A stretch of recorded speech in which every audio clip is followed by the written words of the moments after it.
Petroleum મંત્રી હરદીપસિંહ પુરીનું લોકસભામાં નિવેદન। ભારતમાં પેટ્રોલ ડીઝલની કોઈ અછત નથી, ભારત પાસે પર્યાપ્ત જથ્થો છે તેવું તેમના તરફથી કહેવામાં આવ્યું છે। એલપીજી ગેસ પર પેનિક થવાની જરૂર નથી, એલપીજીનું 28% ઉત્પાદન વધારી દેવામાં આવ્યું છે। કાળાબજારીના કારણે દેશમાં પેનિક છે, વૈકલ્પિક રૂટથી કાચું તેલ આવી રહ્યું છે। સીએનજીની 100% સપ્લાય, કમર્શિયલ ગેસનું વિતરણ આજથી શરૂ કરી દેવામાં આવ્યું છે। તો સત્તાવાર રીતે આ નિવેદન આપવામાં આવ્યું છે। લોકસભામાં જ્યારે કોઈ પણ મંત્રી તરફથી વાતની જાણ કરવામાં આવતી હોય છે તો તેને સત્તાવાર માનવામાં આવતું હોય છે।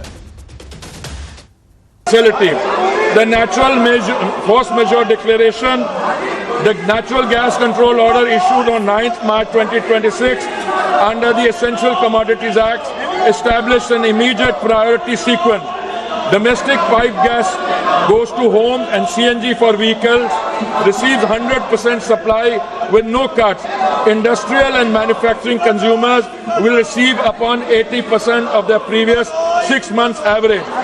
Fertilizer plants will receive up to 70%, protecting the agricultural input chain ahead of the sowing season. અને હવે વાત ગુજરાતમાં ગરમીની।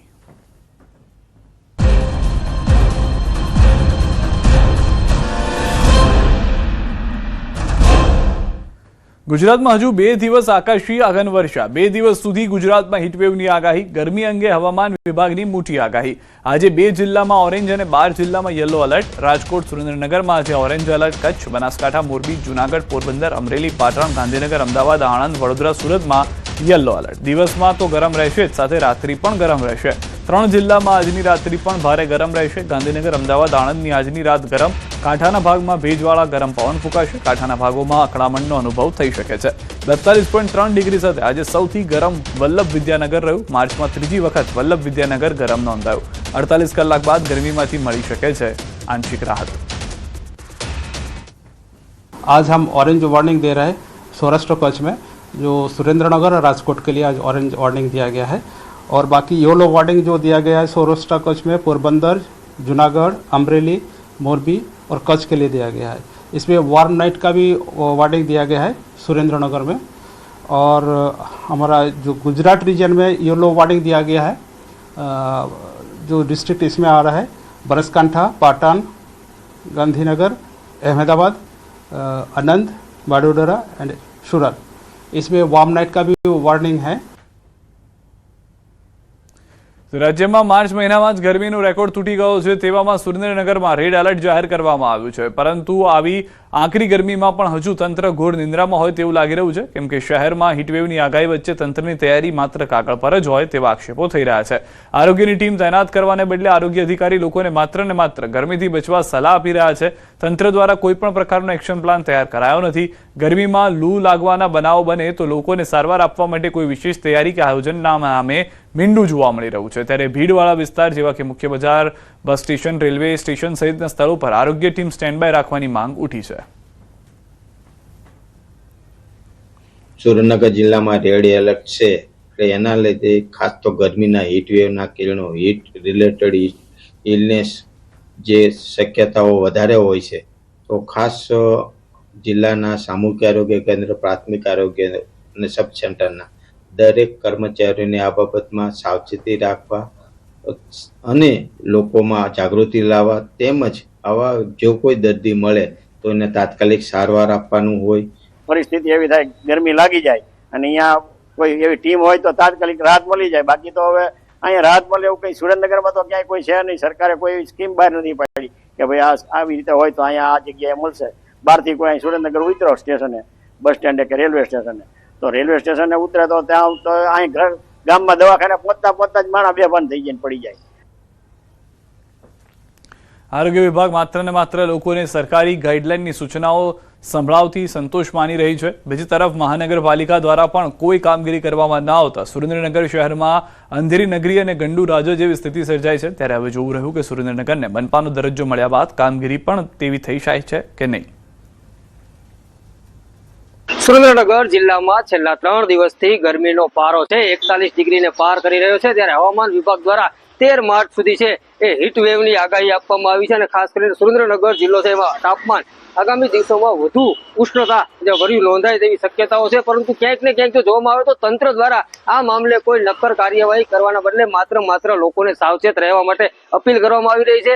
કાગળ પર કોઈ જે છે તૈયારીઓ કરવામાં આવતી રહી તેવું લાગી રહ્યું છે, ત્યારે હીટવેવના કારણે કોઈ લોકો ગરમીનો ભોગ બને તે પહેલા તંત્ર દ્વારા આગોતરું કોઈ આયોજન એક્શન પ્લાન કરવા જે છે એની તૈયારી કરવામાં આવે તેવી ક્યાંક ને ક્યાંક લોકોમાં માંગ ઉઠવા પામી છે. લોકો હીટવેવનો ભોગ બને ત્યારબાદ જ તંત્ર જાગશે તેવું હાલ લાગી રહ્યું છે. અક્ષય જોશી, ન્યૂઝ 18 ગુજરાતી, સુરેન્દ્રનગર.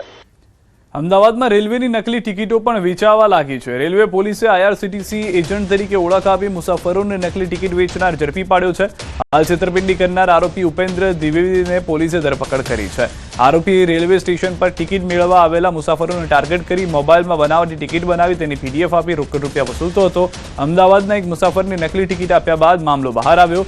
રેલવે પોલીસે CCTV અને મોબાઈલ નંબરના આધારે આરોપીને ઝડપી પાડ્યો. તપાસમાં ખુલ્યું છે કે આરોપી છેલ્લા 3 વર્ષમાં અમદાવાદ સહિત સુરત, વડોદરા, ભરૂચ અને અંકલેશ્વર જેવા શહેરોમાં 400થી વધુ લોકોને આ રીતે છેતરી ચૂક્યો છે. આ આરોપી ઉપેન્દ્ર છે એ પોતે IRCTCનો એજન્ટ ન હોવા છતાં ખોટી ઓળખ આપીને અને ટિકિટ છે પોતાના ગૂગલ ડોક્યુમેન્ટ ફાઇલ ઉપર ખોટી ટિકિટ બનાવીને PDF અને WhatsApp દ્વારા શેર કરીને ખોટી ટિકિટ હોવાનું માલુમ જાણવા છતાં એને ખોટા પુરાવા તરીકે ઉપયોગ કરીને ગુનો આચરતો હોય, જેથી અમદાવાદ પોલીસ સ્ટેશન ખાતે તેનો ગુનો દાખલ કરવામાં આવેલો હતો. અમદાવાદ રેલવે સ્ટેશન પર મુસાફરોને યાત્રા કાર્ડ કાઢી આપવાના બહાને છેતરપિંડી થઈ છે. રેલવે પોલીસે યાત્રા કાર્ડ કાઢી આપવાના બહાને રૂપિયા પડાવી લેતી ગેંગના 2 મુખ્ય આરોપીઓને ધરપકડ કરી છે અને 2 આરોપી ફરાર છે. આ ગેંગ માત્ર ગુજરાતમાં નહીં પરંતુ દક્ષિણના અનેક રાજ્યોમાં પણ લોકો પાસેથી છેતરપિંડી કરતી હતી. આરોપીઓ મુસાફરોને ડરાવી તેમના મોબાઈલ ફોન અને ડિજિટલ પેમેન્ટની વિગતો મેળવી રકમ ટ્રાન્સફર કરી લેતા હતા. પોલીસ તપાસમાં તેઓના અનેક ગુનાઓ સામે આવ્યા છે. પોલીસે આરોપીની ધરપકડ કરીને રૂપિયા 1 લાખ અને 12,000 તથા 3 મોબાઈલ ફોન કબજે કર્યા છે અને વધુ પૂછપરછમાં અન્ય ગુનાઓનો ભેદ ઉકેલવાની પોલીસને શક્યતા છે. 4 ઇસમો પૈકી કોઈ એક ઇસમ સ્વાંગ રચીને આવે છે કે મારી પાસે યાત્રી કાર્ડ કઢાઈ આલો, પોલીસ મારી પાસે પૈસા હશે તો અમને દંડ કરે છે. તો તેવા બાને પોતાના ટાર્ગેટની બાજુમાં ઊભા રહીને કે બેસીને આ સ્વાંગ રચીને જે બીજો માણસ છે યાત્રી કાર્ડ કઢાઈ આપવાનું બહાનું કરીને તેની પાસે યાત્રી કાર્ડ કઢાઈ જાય છે. અને હવે વાત યુદ્ધની અસર ગુજરાત પરની.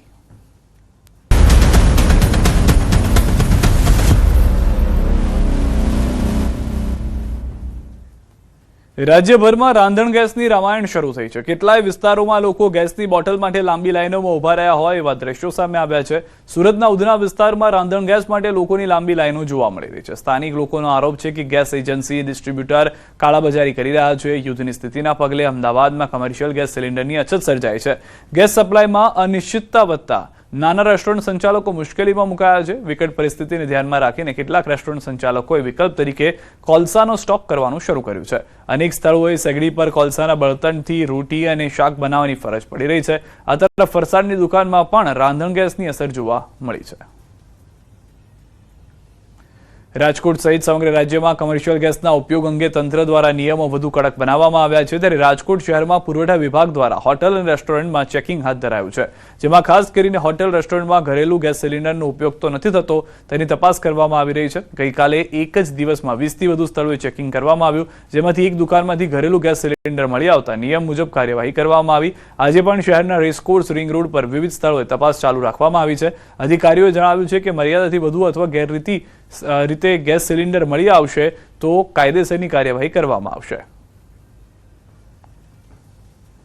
હાલમાં રાજકોટની વિવિધ હોટલો ખાતે, જ્યારે ફાસ્ટ ફૂડની સ્ટોલ ખાતે જ્યાં અગર કોમર્શિયલ બોટલનો અથવા ઘરેલું બોટલ હોય તો ઘરેલું બોટલનો યુઝ નહીં થઈ રહ્યો કોમર્શિયલના બદલે, એનું સઘન ચેકિંગ હાથ ધરવામાં આવ્યું. ટોટલ 20 થી 25 હોટલોમાં ચેકિંગ હાથ ધરવામાં આવ્યું હતું, ત્યાંથી ત્રિકોણબાગ સુધી. એમાં અંતર્ગત એક સર્વેશ્વર ચોકમાં દીપ સેન્ડવિચ ખાતે એક ઘરેલું બોટલ મળી આવી હતી, તેનું સીઝ કરીને જપ્તી લેવામાં આવી છે. જ્યાં પેસોનું સર્ટિફાઈ ના હોય ત્યાં 100 kg સુધીની જ બોટલો રાખી શકે, એટલે 7 થી 8 વધુ 7 બોટલ રાખી શકતા હોય. વધુ બોટલ જો રાખવામાં આવે તો એની જપ્તી લેવામાં આવે છે. મામલતદારશ્રીની હાજરીમાં એક કાર્યવાહી કરવામાં આવતી હોય છે. ઈરાન ઇઝરાયલ યુદ્ધ વચ્ચે જાણે શાંત થવાનો મામલો જ ન જોવા મળતો હોય તે રીતની પરિસ્થિતિ છે. ઈરાન દ્વારા ઉત્તર ઇઝરાયલના ખાનિયાલ વિસ્તારમાં મિસાઇલનો મારો કરવામાં આવ્યો, જેના કારણે ત્યાં નુકસાન પહોંચ્યું તો સામે ઇઝરાયલ પણ વળતા પ્રહાર કરી રહ્યું છે। ત્યારે આ યુદ્ધની પરિસ્થિતિ વચ્ચે ન્યૂઝ 18ના સંવાદદાતાનો ઇઝરાયલથી ગ્રાઉન્ડ રિપોર્ટ જુઓ। मैं इस वक्त इसराइल के खनियल इलाके में हूं, जहां आप देख सकते हैं कितना बड़ा गड्ढा हुआ है, क्योंकि यहां अभी थोड़ी देर पहले ईरान की तरफ से एक मिसाइल अटैक लॉन्च किया गया और मिसाइल यहां पे गिरा। ये आप देख सकते हैं, यहां का हाल मैं दिखाने की कोशिश करूंगा। यहां इर्द गिर्द बहुत ज्यादा तबाही हुई है, थोड़ी देर पहले ये अटैक हुआ है। तो ये आप देख सकते हैं क्या हाल है यहाँ पे।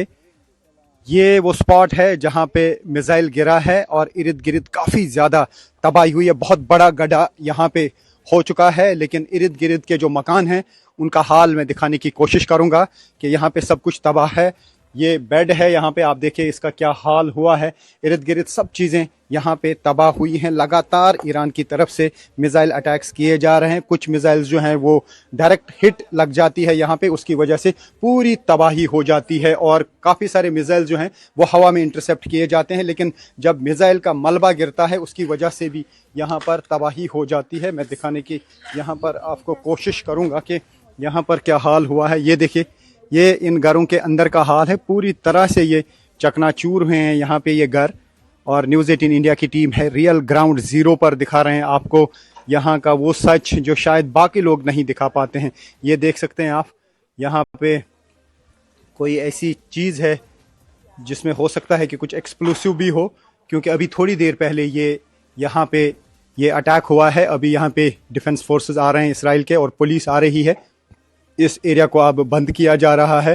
तो आप देखिए यहाँ पे क्या हाल हुआ है। ये एक पेड़ रहा है, इसका कलर आप देखिए ग्रीन रहा होगा, लेकिन आप देखिए कि इस पेड़ की हालत क्या हुई है। उससे आप अंदाज़ा लगा सकते हैं कि ये जो मिसाइल यहाँ पे गिरते हैं इसराइल में, जो ईरान की तरफ से दागे जाते हैं, ये कितने पावरफुल होते हैं। और हम यहाँ पर हैं ग्राउंड ज़ीरो पर और